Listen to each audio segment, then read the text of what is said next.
Here we are, folks, with Miles Mayhem from Detroit Comics. Miles, you picked Preacher by Garth Ennis and Steve Dillon. Tell us, why was this your pick this month?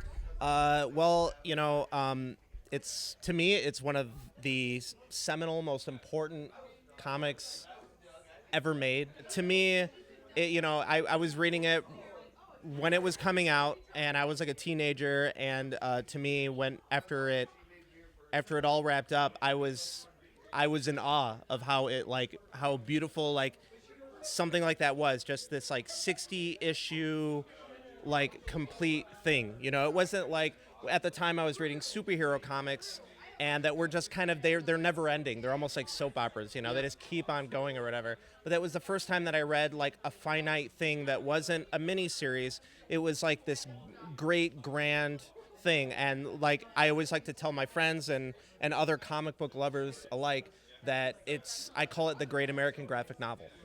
Tom, you are a new comic fan, right? Sure, but I'm always glad to give my expertise on comics or anything in pop culture. Okay, so how is it your expertise? You do a podcast, I believe, right? I do a podcast. It mainly covers therapy topics, but from time to time, I cover pop culture, including comic books. Okay, perfect. So based on tonight's discussion, coming in, you had no idea what Preacher was, right? You had no idea what the comic was. For someone out there who has no idea what Preacher's about, can you give a brief summary of what this comic is? This comic book is about action, it's about thrills, chills, and spills. There's a lot of violence, so watchers, if you have kids at home, or if you want to read a comic book to your kids, this might not be your first choice, but for anyone else, this is the comic for you. All kinds of great action, all kinds of great intrigue, and it's really great. So, for people that don't know, it's written by an Irishman. It's actually written by an Irishman, and so you get a little bit of that in the story. Like one of the main characters is Cassidy, who is a vampire that is Irish, so he has a lot of his dialect. Also, you have some of the angels have kind of the British way of talking. So I noticed, when we have the Nerdy Book Club here, we have an hour and a half long discussion. From the time you started the discussion to the end, what would you say? Did your opinion change about the comic, or what? Yes, I gave it a 10 out of 10 to start with, and at the end, I gave it 12 out of 10. Wait, how's that possible? How can it go beyond 10? Well, usually we go on a set scale that goes from 0 to 10, or maybe is it 1 to 10? It's actually 1 to 10. Yeah. Okay, we go from 1 to 10. But sometimes a piece of art comes along that's so incredible. It puts your life on a different path than it was before you experienced it. That's how I felt with Preacher. And so I gave it 12 out of 10. I broke the mold. So what about people that think that Preacher and Garth Ennis in general is kind of just all shock value and mean-spiritedness and nihilism? What do you think about that? I see where they're coming from. I think Garth Ennis has a very dark sense of humor. I think he is inspired by a lot of Western films and horror films and war films, and a lot of those movies, the central themes of those movies are death, and that's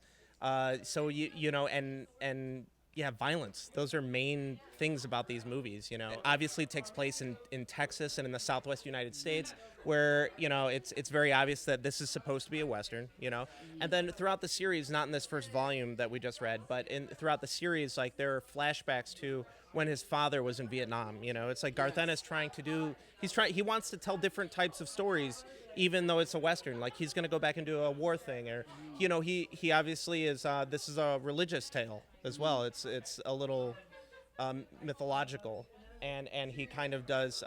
He likes to play with that a little bit. So you're not just getting one type of story. You're getting all types of things. He's a great writer. This comic obviously affected you. You enjoyed it, right? What would you say coming away is the thing that affected you the most about this comic?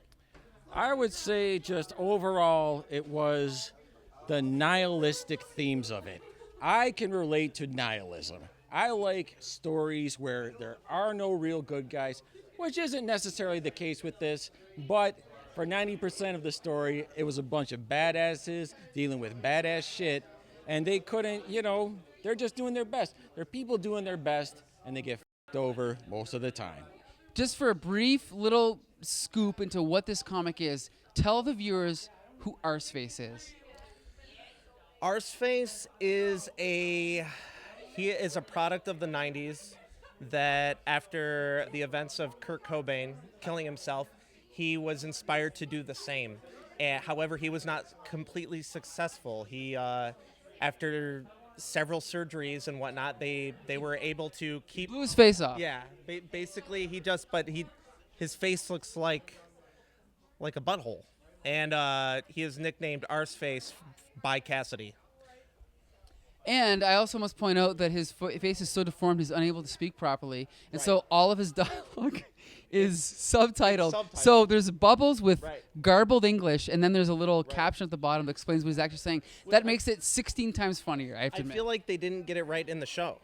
I haven't seen the show yet. Oh, I'm sorry. For you out there, there's a show called Preacher on AMC. Is the show as good as the comic? You know what? No, I'll say no. You know, maybe that's the nostalgia in me, or maybe I'm just so used to the comic. I feel like the show, it gets it right in a lot of parts, but sometimes I feel like it misses the mark. But one of the things that they miss, I feel like, is that Arseface, you can kind of still understand what he's saying, and they subtitle it, and I don't really like that. So, based on the discussion, what did you learn about the comic that maybe you didn't pick up while you were reading it? Oh, that's a good one. I did not understand a lot of the religious aspects because, I was born and raised an atheist. What can I say? But people really put a fine point on it to explain that, like, say, we were talking about, remember how they said Genesis? I was confused because there's a point in the comic, no spoilers, but where they're explaining where the character comes from and everything. But in our discussion, they explained there were actually two aspects to Genesis. And that's what this club gives me. It gives me an extra perspective on things that I wouldn't have thought of. I would have never thought of that. I could have read it 17 times. I only read it 14. But even if I had read it 17 times, I wouldn't have got that. But the club explained that to me. So there are people in this group, namely the owner of the store here, Brian, who boycotted the store for 25 years. Sure. What do you think about those people? People who boycotted the story? For 25 years. Sure, I say good for you. Boycott everything. I didn't drink New Coke until last year. I had a can sitting in my attic from 1985 until last year, and I drank it. It was brilliant, but I made the point. Corporate America, I hope you're listening. Corporate America, I hope you're listening. Don't ever try another New Coke, because if you do, it's going to be at least 30 years until I drink it. So for you out there watching, Preacher was a comic book first, right? And you can pick it up for a relatively cheap price. You can watch it, you can read it online, you can download it, right? Yeah. This is a great comic book. Check it out. I recommend it. Garth Ennis is one of the absolute best writers in comics. Do you agree? I totally agree. Yeah. Art by Steve Dillon, excellent. So this is from Vertigo Comics. This is called Preacher Volume 1, Gone to Texas. Check it out.